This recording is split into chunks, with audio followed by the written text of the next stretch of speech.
All right, welcome back. So for years, organizations have treated low click-through rates as the ultimate measure of anti-phishing success. Lower is better. Single digits, let's all celebrate. Our next speaker says that mindset might just be the problem. So in this session, you'll hear how a major Fortune 100 anti-phishing program was rebuilt and why redefining failure led to a stronger, more realistic human defenses.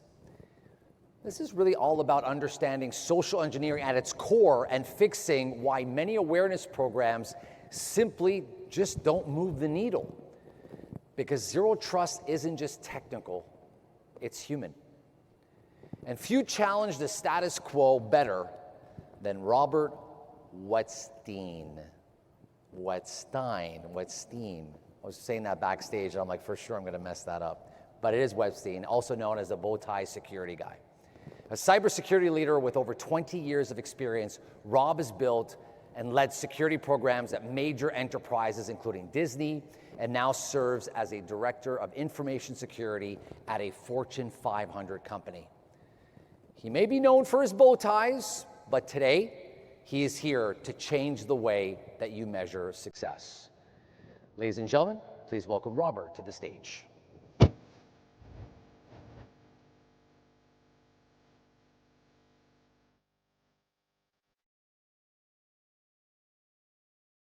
I good.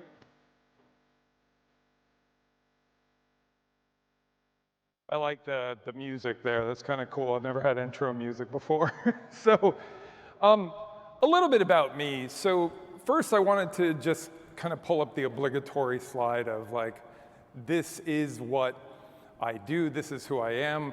I've been in technology for over 20 years. I've got experience, as you heard previously, working at multiple Fortune 100s and Fortune 500s. I've helped build these security awareness programs, not because I necessarily wanted to, but because I've got a big mouth. And when I was sitting there, I got the simulation email and I said, who sent this out? This is so easy. Everyone knows what this is. Like, and the person over on the other side of the cubicle said, well, I did. Do you think you could do better? And I said, I don't know, maybe. I'm down to try. So that quickly led to me building simulations that were much more difficult, which quickly led to a massive high click-through rate, and our executives panicked. They're like, we're susceptible, we're gonna get attacked, we're gonna run into huge issues. This is something we can't do, right? Wrong.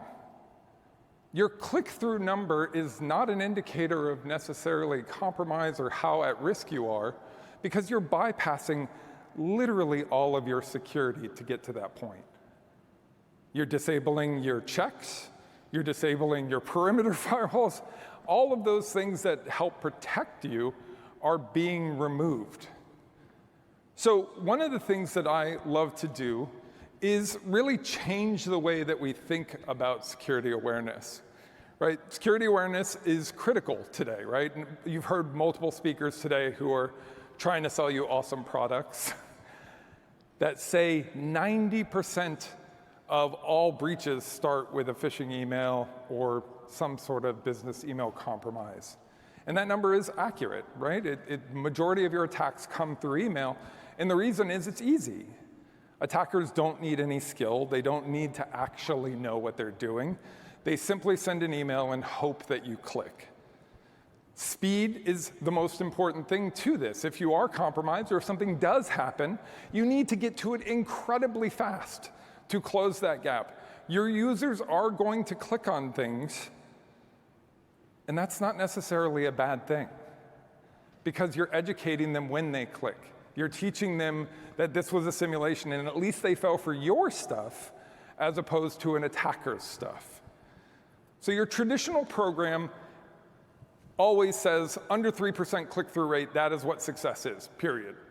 Verizon data breach report, which a lot of people defend and live by, says 1.5%. But do any of you know how they get that number? If they're phishing with an international company, are they phishing in their native language? Are the simulations difficult or are they easy? 1.5% seems like an incredibly low number, and I've proven it very quickly by upping that difficulty that first week in that role and getting a 10, 15% click-through rate. So what you have to do is not treat everyone the same. Your traditional program has no special targeting of high-risk users. Executives have no special training.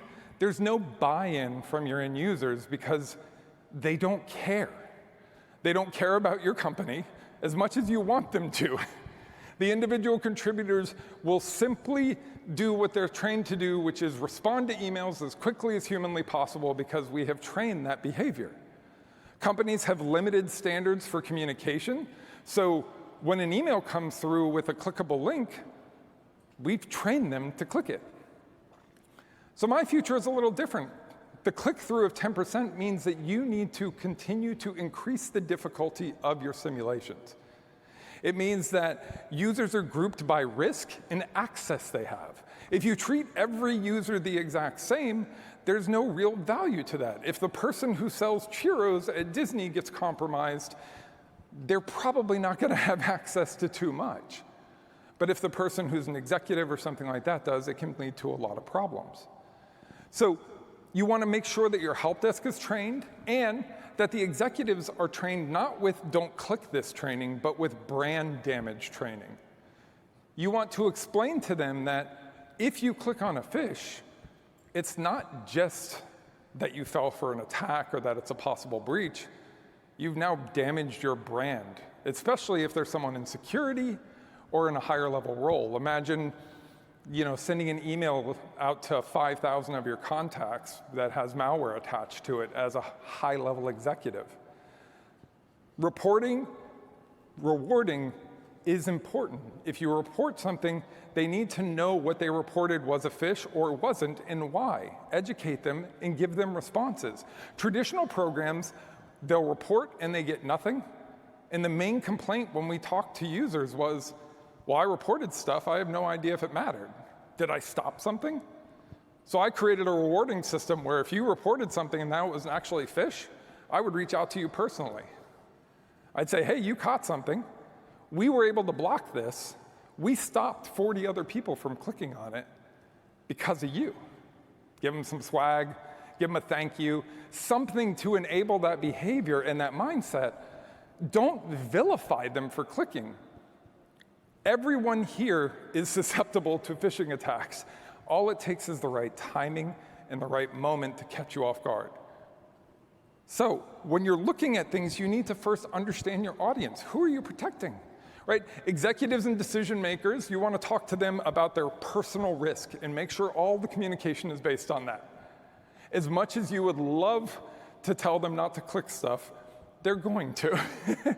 So you want to have that in place. Your IT and security staff, you want to give them threat-specific information, and then also build detection playbooks so you're coming up quickly, you're moving fast, and you're able to respond quickly. Individual contributors, you want to teach them basics of phishing, device hygiene, password practices, and then those high-risk people, you want to look for them. Is their email found on the internet? Can you find it on Pastebin? Many of you are like, well, anybody can guess a company email, right? They just look at first name, last name, @company. This is true, but most attackers are opportunistic. They go off lists. These lists are shared between multiple attackers. They're shared across different attacker groups, and that information is then utilized to attack your company. So when you craft things, I don't want you to necessarily craft content that is just about clicking.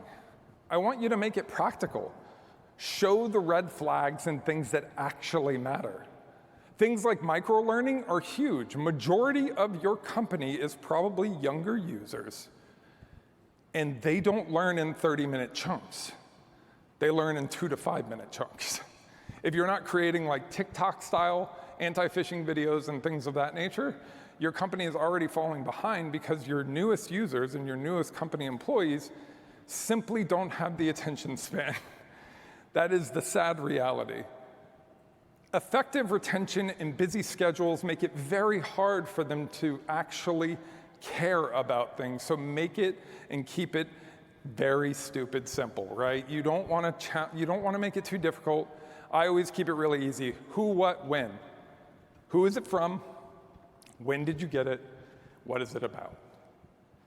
Every phishing email that I investigated, and I have investigated literally thousands, if they would have just stopped and done that very, very simple thing, they would have been fine.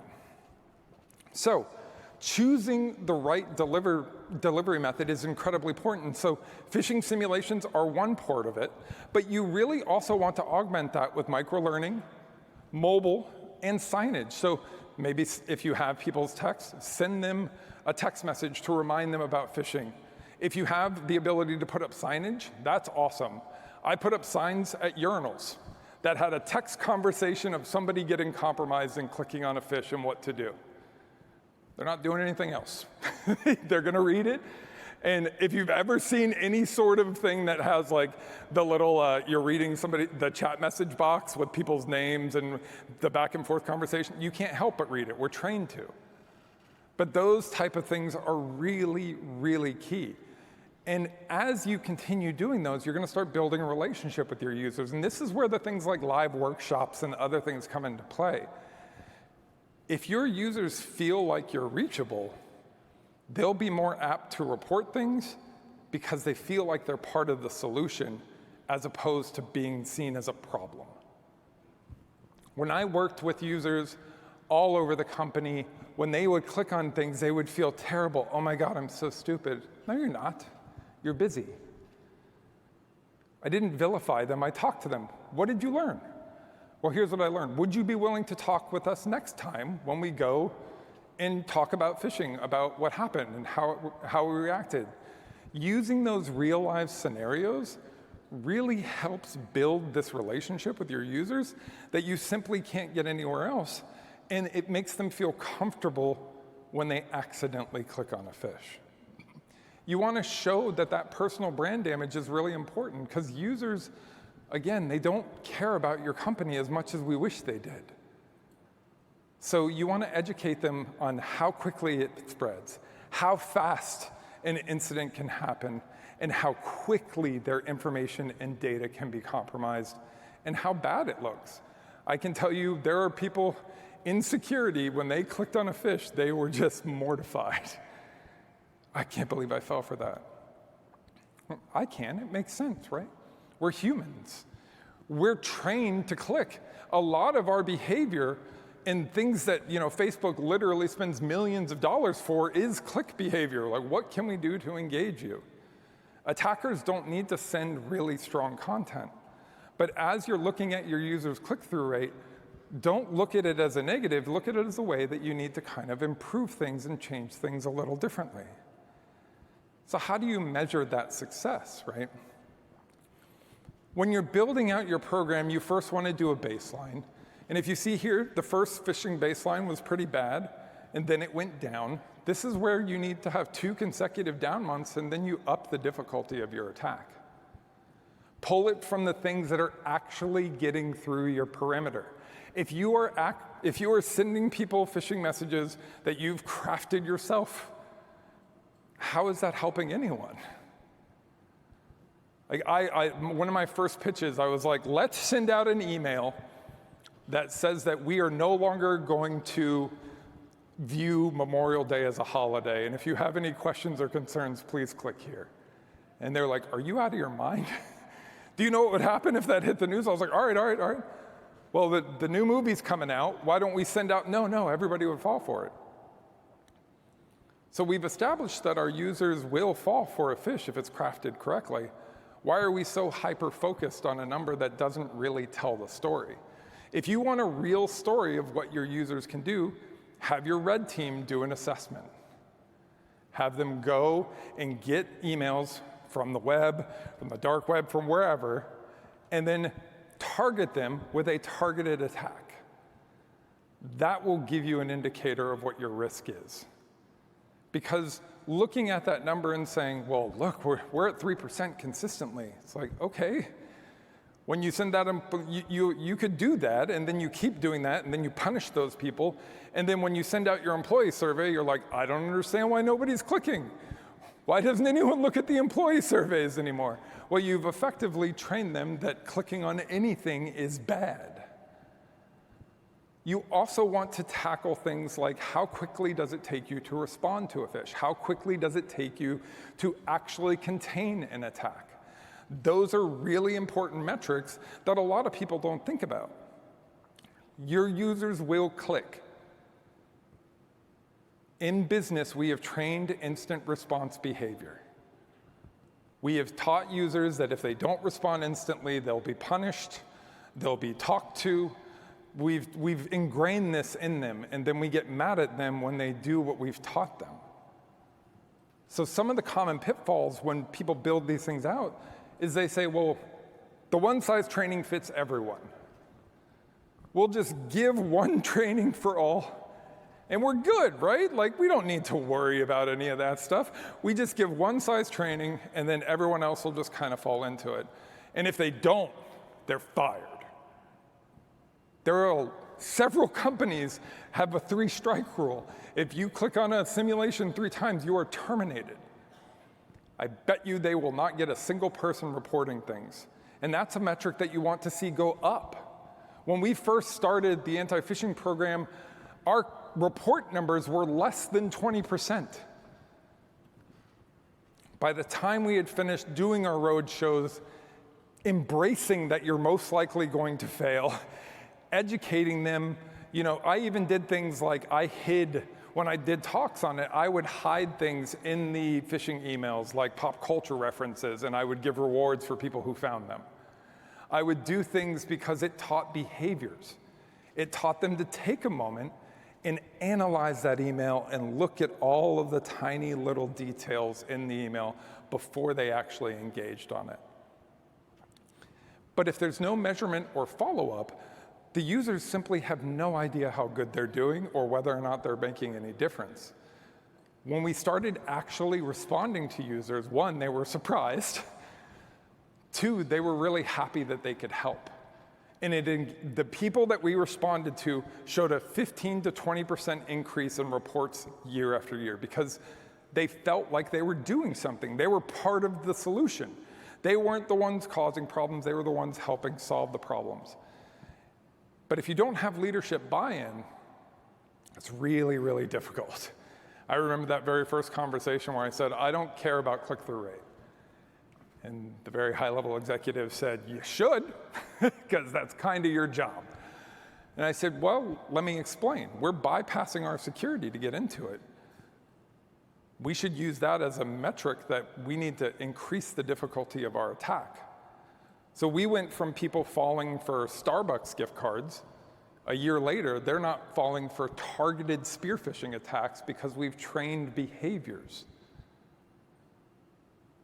They stopped, they read, they applied the who, what, when, and they continued to kind of move on with their day without a huge waste of time. And once they realized that, hey, this doesn't take too much time, maybe I could do this more. And this goes into integrating security into your culture, right? If you have security awareness in your culture, a lot of companies are like, security is in our DNA. And then you ask people like, hey, what does that mean to you? And they're like, I don't know, it's not my job. That's security's job. Like, why do I care? Like, I'm not in security. That constant feedback is what I got. When I would talk to people, they'd be like, security's not my job, why do I care? And I said, well, what if you emailed your entire contact list of phishing email with malware? That includes your wife, your family, your friends, all the business contacts you've made over the years. Would you care then? Well, yeah. Well, that could happen. Visible leadership is important because you want them to buy into it and you want them to be excited about it. And you want them to make sure that people know that you're not going to be vilified if you accidentally click on something. The positive reinforcement works. There's lots of psychological studies that show that, but I can tell you just from personal experience, it works. And people get more excited, they report more, they talk about things more, and overall, they feel, again, like they're part of the solution and that they're actually helping, because they are. Your users are your first line of defense. If you think that you're gonna catch everything, you're not. Many of the spear phishing attacks or any sort of pretexting attacks don't come with a link to click. They come with a conversation. They come with very simple things like, hey, I'd love to talk to you about this product. I'd love to do this with you. I'd love to do that. They're very simple. And then later, they lead to clicks. Or they try to get you off the platform so they don't have to deal with that pesky email security. So some of the key takeaways here, and then we'll have some time for some questions, is I want you to start with your audience mapping. I want you to identify the roles and risks that you have, and then look at your high target users and actually figure out who needs to be in that group and who doesn't, who has admin access, who has extra credentials, and then what learning will they work best with. If you have a very young team, 5 to 3 minute trainings are quite good. Use real scenarios and micro-learning. So this is short practices, do educational things where you talk to them about it, walk them through and measure and retell them kind of, this is how the simulation affects things, here is why we do it, and it's not to trick you, it's to educate you and to train you in positive behaviors. And then I want you to embed it in your culture. This means your leadership talks about it. Positive reinforcement is a huge win, where everybody's like, hey, yeah, I clicked on a fish, I felt really stupid, but I learned from it, here's what I'm not gonna do next time. For an immediate action, you can map your audience this week. You can look and pilot 2 micro modules, so do quick 3 to 5 minute videos talking about phishing. Share them with your help desk, share them with your susceptible users, share them with the people who've clicked multiple times, because we all got them. Like, there are people who are habitual clickers. Have a conversation. Why are you a habitual clicker? What happened? What compels you? What are you doing? What behaviors can we train? What behaviors can we teach? And then run baseline phishing simulations only to start your clock to say, all right, this is where we're at. We want to continue to increase our click-through number, and we want to increase our report number. We want more people to report. We want more people to feel engaged and more people to do it. And at first, do this monthly. You can show the value, and then switch to quarterly. You don't need to hammer people every month. If you're doing the micro-training, if you're doing the learning, if you're doing the signage, they're going to constantly be reminded of these little things. And the most important message is simply slow down. I investigated thousands and thousands of incidents over the many years I was in incident response. Anyone who fell for a fish, they just moved too quickly. All right, do we have any questions? I don't know if we see anybody.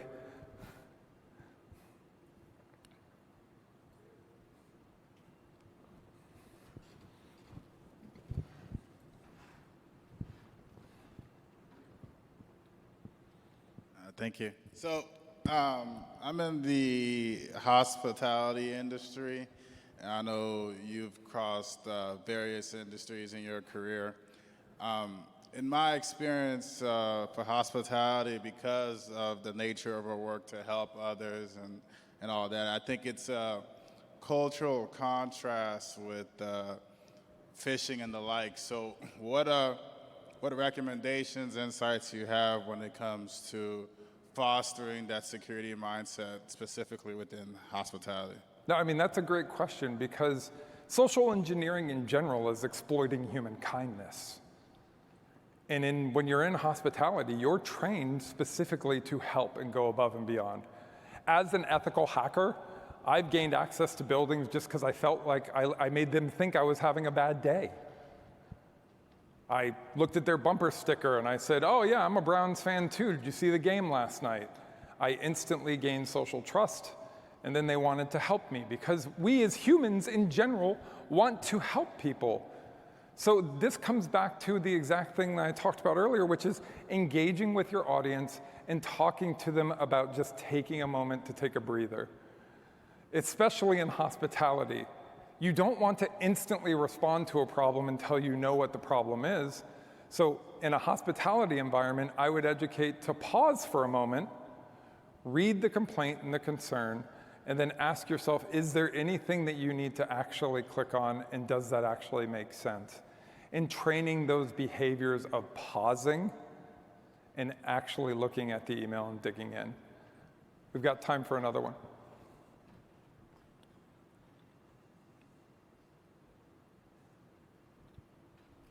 Good question, though. I love that. It's very easy to kind of get lost in the minutia of things.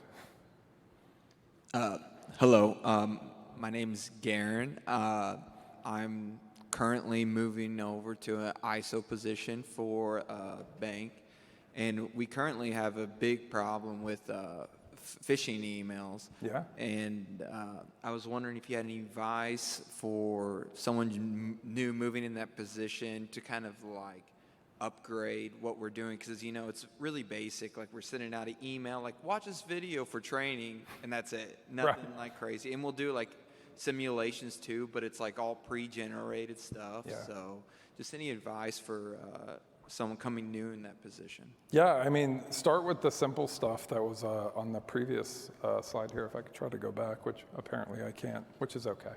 But really just the first thing you want to do is look at where your emails are being reported and look at who's reporting them and see what's kind of what they're reporting normally. And if they're not reporting anything, that's step one. We need to figure out why they're not reporting. Do they not care? Is your training ineffective?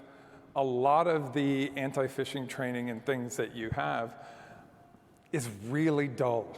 And please don't use AI. Like if I have to take another AI training with like fake people, like I'm gonna lose it. Like I get it, actors cost money, that's cool, but like come on, make somebody in the company do it then. But start there, break your users into groups. Who are your high-risk users? Most of your company is not gonna be a high-risk user. Also ask yourself, do our tellers need the ability to email everyone? Can we limit that ability for people who don't need the ability to email anyone? If you're not in communications, there is no reason you should be able to email a large contact list.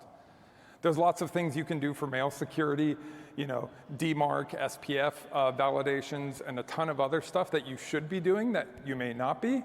Look into those things to make sure you're at least doing the basics, and then really work with the users to say, why aren't you watching this, or why are you still clicking simulations, and have a conversation. Don't make it adversarial, just say, hey, I want to know what made you click this. It happens, we all click stuff. Have your CISO or somebody high in the company talk about a story where they fell for a phish, and people will feel a lot more comfortable talking about it. That's where that leadership buy-in comes into play. Hopefully that answered it. If not, reach out to me, Bowtie Security Guy, and I'm happy to chat more. Any other questions? We got 3 more minutes. I was wondering if you've dealt with any leadership pushback, and of course, when you deal with that leadership pushback, how did you handle that? Yeah, I would say probably not well. My first foray into this is I walked in and I told my CISO at the time, I said, I don't agree with the looking at the phishing click-through rate as a value. And he said, well, Verizon data breach says that that's what we need to do. And I said, Verizon data breach is garbage. And he goes, excuse me? And I was like, how can it be right when there's 10 other publications that say they're wrong? One of them has to be right, one of them has to be wrong, but why does it matter? You're bypassing all of your security to send out a simulation.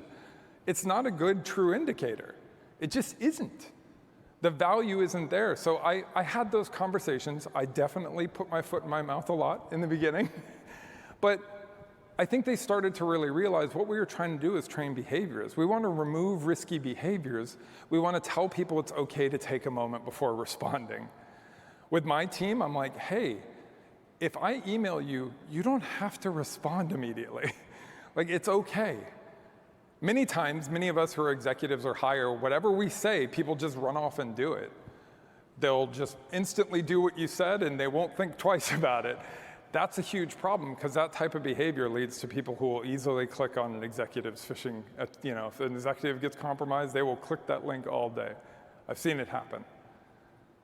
They're like, well, the executives never asked me for iTunes gift cards before, but maybe today is that day. Who knows?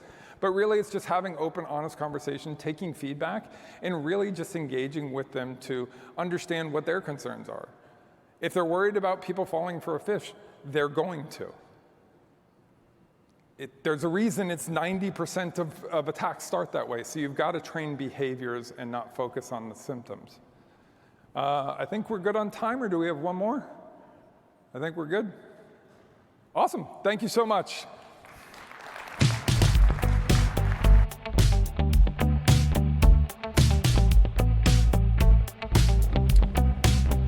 All right, thank you all. So before I send you off to break, as usual, this will be a 30-minute break up to 3:50. At 3:45, the labs kick off. Kieran Human will lead prompt engineering malware. At the same time, Amanda Mikowski presents endpoint hardening in 5 minutes or less. Then at 3:50, we move into another round of concurrent breakouts. Right here on the main stage, Jerome de Guzman presents You're Not on the List. Allow listing in action, bring real-world application control scenarios to life. Pensacola H1, Wayne Selk delivers Your Business is Vulnerable and You Are Clueless. A candid look at blind spots organization often don't see until, of course, it's too late.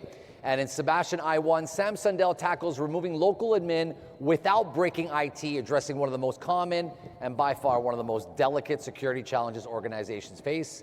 That is your roadmap. We'll see you back here at selected sessions, either 3:45 or 3:50. Thank you.